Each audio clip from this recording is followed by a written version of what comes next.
વિશ્વની ચોથા નંબરની અર્થવ્યવસ્થા એ ભારત અને ભારતના એશિયા ખંડના જે બીજા દેશો છે, ભારતના પાડોશી દેશો એ એક બાદ એક એ તૂટી રહ્યા છે.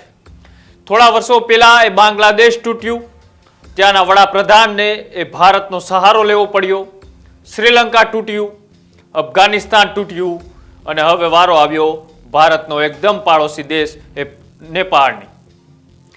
આજના અમારા વિશેષ રિપોર્ટમાં આજે વાત કરવી છે નેપાળની, કે જ્યાં એ સોશિયલ મીડિયા ઉપર બેન્ડ લાદવામાં આવ્યો અને આ બેન્ડથી ઝેનઝી જે યુવા પેઢી છે તે આંદોલનના માર્ગે ચડી. આંદોલન એટલું વિકરાળ બન્યું કે ન માત્ર એ વિરોધ પણ ત્યાંની તમામ એ સરકારી બિલ્ડિંગો તમામને આગ ચાપી દેવામાં આવી. આંદોલન હિંસક બન્યું અને હિંસક એટલું બન્યું કે ત્યાંના નેતાઓ, મંત્રીઓ, સંત્રીઓને દોડાવીને માર્યા. એટલું જ નહીં પણ ત્યાંના વડાપ્રધાનને રાજીનામું આપી દેવું પડ્યું, ત્યાંના રાષ્ટ્રપતિને રાજીનામું આપી દેવું પડ્યું અને અત્યારે દેશ એ નોંધારો બની ગયો છે. દેશમાં અત્યારે એ મિલિટરી શાસન લાગી દેવામાં આવ્યું છે અને માત્ર ત્યાંના જ લોકો નહીં પણ ગુજરાતથી ફરવા ગયેલા એ કેટલાય લોકો ત્યાં ફસાયેલા છે. તેની આજે કરવી છે વિસ્તારથી વાત. તો નમસ્કાર, આપ જોઈ રહ્યા છો ન્યૂઝ રૂમ. આપની સાથે છું હું કૃણાલ. નેપાળમાં ચાલી રહેલા ઝેનઝી આંદોલનની આ આંદોલન એ માત્ર નેપાળ નહીં પરંતુ આખા દક્ષિણ એશિયાના રાજકારણમાં એક હલચલ મચાવી દીધી છે. જો આની શરૂઆતથી વાત કરી તો 4 સપ્ટેમ્બર 2025ના રોજ નેપાળ સરકારે અચાનક 26 જેટલી સોશિયલ મીડિયા પ્લેટફોર્મ છે તેમની ઉપર પ્રતિબંધ મૂકી દીધો, જેમાં Facebook, Instagram, WhatsApp, YouTube, Twitter જેવા મોટા ભાગના જે પ્લેટફોર્મ છે તેમનો આમાં સમાવેશ થાય છે. સરકારનું કહેવું છે કે આ પ્લેટફોર્મ એ રજિસ્ટર અને કાયદાકીયના નિયમોમાં નથી આવતા, એટલા માટે આ બંધ કરવામાં. પરંતુ યુવાનોને લાગ્યું કે આ પગલું અભિવ્યક્તિની સ્વતંત્રતા, અભિવ્યક્તિની આઝાદી ઉપર તડાપ મારવા જેવું છે. કેમ કે જ્યારે કોઈ વ્યક્તિ પાસેથી એ પોતાની સોશિયલ એક્ટિવિટી, પોતાનો અવાજ, જે પ્લેટફોર્મ એ સોશિયલ મીડિયા પ્લેટફોર્મ અત્યારે કેવું સાબિત થઈ રહ્યું છે કે તેના થકી કોઈ પણ વ્યક્તિએ પોતાનો અવાજ એ ચાહે તો દેશના વડાપ્રધાન અથવા તો રાજ્યના મુખ્યમંત્રી સુધી એ પહોંચાડી શકે છે. એ હથિયાર એ સરકાર તેમની પાસેથી શા માટે છીનવી લેવામાં આવ્યું? સરકારને આ કાયદો કેમ લગાડવામાં આવ્યો? વિશ્વના અનેક દેશો આ સોશિયલ મીડિયા થકી એ પ્રગતિ કરી રહ્યા છે, એ બીજા દેશોની સાથે ચાલી રહ્યા છે, ત્યારે આ નેપાળની સરકારે આ પગલું ભર્યું, તેનાથી ત્યાં વિરોધ ફાટી નીકળ્યો. હવે ત્યાંથી આગળ વાત કરવામાં આવે તો સોશિયલ મીડિયા બેન માત્ર એક ટ્રિગર હતું, પણ હકીકતમાં યુવાનો એ લાંબા સમયથી ભ્રષ્ટાચાર, બેરોજગારી અને અનેક એવી રાજનીતિ અને નેતાઓની સરકાર છે જે પાર્ટીની આ સરકારી નોકરી હોય, રાજકારણમાં ભાઈ ભત્રીજાનો વાદ હોય અને યુવાનોને તક ન મળવાની વાત હોય, આવા તમામ પ્રશ્નો એક સાથે ભેગા થયા અને સરકારે એ 26 જેટલી જે એપ્લિકેશનો હતી સોશિયલ મીડિયાની તેમની ઉપર બેન્ડ લગાડ્યો. લોકોનો વિરોધ એટલો ઉગીને બહાર આવ્યો કે ત્યાંની સરકાર પણ એ શાસન છોડવા માટે એ મજબૂર બની. વિરોધ એટલો ફાટી નીકળ્યો, એના દ્રશ્યો લગભગ તમે 2 દિવસ ત્યાં એ સોશિયલ મીડિયાના મારફતે અથવા તો ટીવી ચેનલના મારફતે એ જોઈ ચૂક્યા હશો. હવે વાત કરવી છે એ નેપાળનું એ કેપિટલ એટલે કે કાઠમંડુ. કાઠમંડુ સહિત અનેક શહેરોમાં લાખો યુવાનો એ રસ્તા ઉપર ઉતર્યા. સરકારે કડક એ પોલીસ કાર્યવાહીના આદેશો આપ્યા, ટીયર ગેસ છોડ્યા, લાઠીઓ વરસાવી અને અંતે સીધો એ પોલીસ અધિકારીએ ગોળીબારનો આદેશ પણ આપી દીધો. ગોળીબારનો આદેશ એ ત્યારે જ અપાતો હોય છે કે સ્થિતિ એ સરકાર અને પોલીસ અધિકારીઓ માટે એ ખૂબ અઘરી બની ગઈ હોય છે. આ જે પરિસ્થિતિ બની હતી એને કાબૂમાં લાવવા માટે પોલીસે શૂટ એન્ડ સાઇટનો ઓર્ડર પણ લગાડી દીધો. તેમ છતાંય હિંસામાં અત્યાર સુધીમાં લગભગ ઓછામાં ઓછા એ 23 કરતાં પણ વધારે લોકોના મોત થયા છે. હજારો લોકો આ ઘટનાથી એ ઘાયલ થયા છે. અનેક સરકારી ઓફિસોને આગ લગાડી દેવામાં આવી.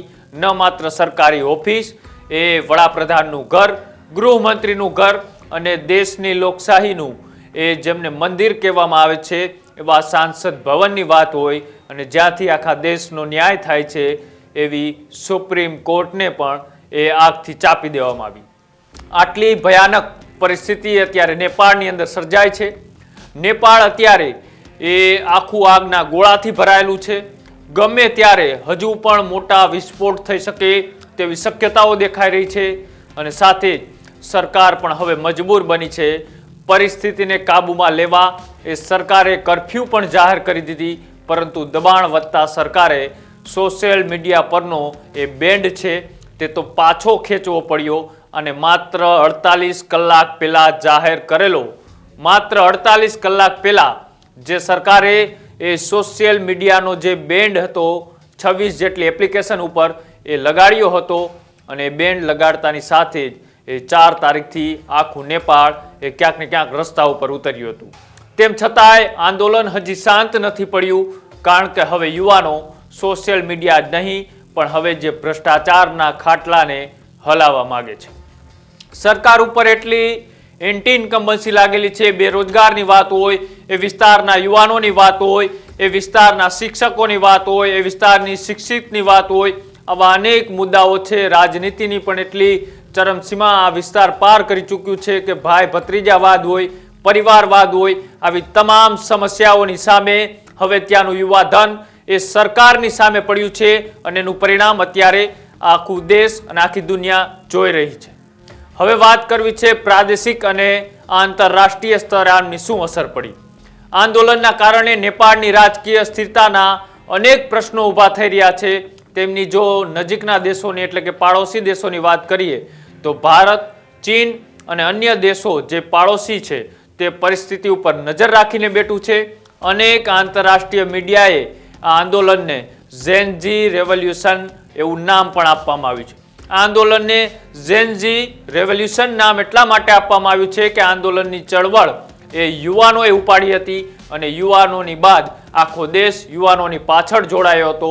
એટલા માટે નેપાળમાં શરૂ થયેલા આંદોલન એ હવે માત્ર એ મીડિયાઓના મુદ્દા નથી રહ્યા. આ યુવાનોની એ લડાઈ છે કે જે ભ્રષ્ટાચાર, તાનાશાહી અને પોતાના ભવિષ્યને સુરક્ષિત કરવા આ લોકો અત્યારે લડાઈ લડી રહ્યા છે. હવે જોવાનું એ છે કે નેપાળની સરકાર એ તોફાનમાં કેટલો સમય ટકી શકે છે. શું આ નેપાળની તમામ અપડેટ એક એક્સપ્લેનર સ્વરૂપે જે રીતના એ ટીવી ચેનલો હોય કે અલગ અલગ યુટ્યુબરો હોય એ તમને સમજાવી રહ્યા છે કે કેમ આટલી બધી ભયાનક પરિસ્થિતિ અચાનક નેપાળમાં સર્જાણી. તો આ અચાનક સર્જાયેલી પરિસ્થિતિ નથી.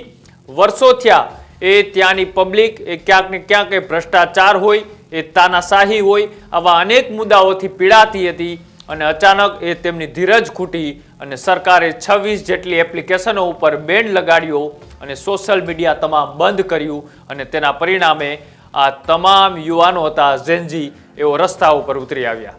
નેપાળમાં તોફાનમાં એ રાજકીય પરિસ્થિતિ અત્યારે બેકાબુ બની ગઈ છે. અને સાથે જ વાત કરવામાં આવે તો જે ડીજીપી અધિકારીએ આ ગોળીબારનો આદેશ આપ્યો હતો રસ્તા ઉપર, તેમને એ લોકોએ જાનથી મારી નાખ્યા. પૂર્વ વડાપ્રધાનના પત્નીને આગ ચાપીને જીવતા સળગાવી દેવામાં આવ્યા. આટલી કરુણતાપીક અત્યારે ઘટનાઓ બની રહી છે. અને સાથે જ એ અનેક મંત્રીઓ છે તે પોતાના પાર્ટીના તમામ પદો ઉપરથી રાજીનામું આપી અને સુરક્ષિત જગ્યા ઉપર જવા માટે નીકળી ગયા છે. આટલી મોટી ઘટનાઓ બને એટલે જવાબદારી એ દેશના વડાપ્રધાન અને રાષ્ટ્રપતિ ઉપર આવતી હોય છે. ત્યારે હવે એ પ્રધાનમંત્રી કેપી ઓલીએ પણ તેમના હોદ્દા ઉપરથી રાજીનામું આપી દીધું અને તેમની થોડીક જ કલાકો પછી એ નેપાળના રાષ્ટ્રપતિ રામચંદ્ર પોડેલે પણ એ તેમના પદ ઉપરથી રાજીનામું આપી દીધું.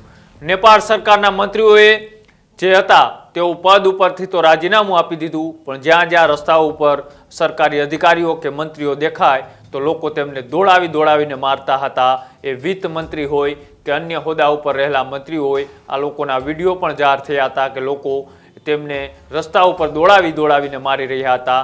અને વાત કરવામાં હવે તો સુરક્ષાને લઈ નેપાળના તમામ એરપોર્ટો છે તેને અત્યારે તાત્કાલિક ધોરણે એ બંધ કરી દેવામાં આવ્યા છે.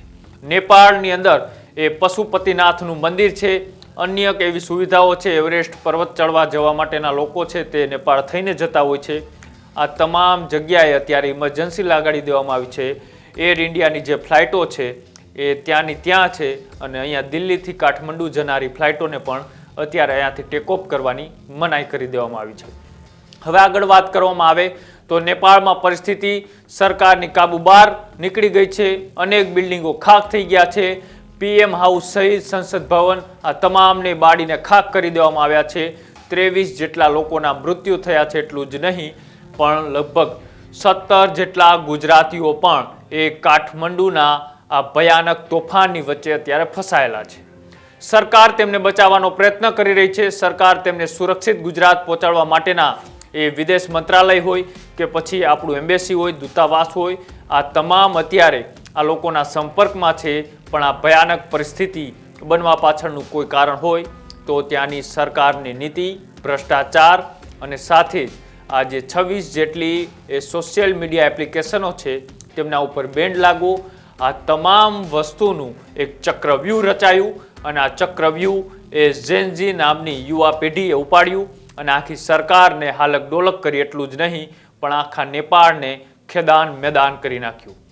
જે નેપાળ એ વખણાતું હતું, જે નેપાળને લોકો ફરવા માટે જતા હતા, એ જ નેપાળની પરિસ્થિતિ અત્યારે એટલી ભયાવક છે કે જે લોકો એ ટીવી સ્ક્રીન ઉપર દ્રશ્યો જોઈ રહ્યા છે એ પણ ક્યાંક ને ક્યાંક એ ધ્રુજી રહ્યા છે.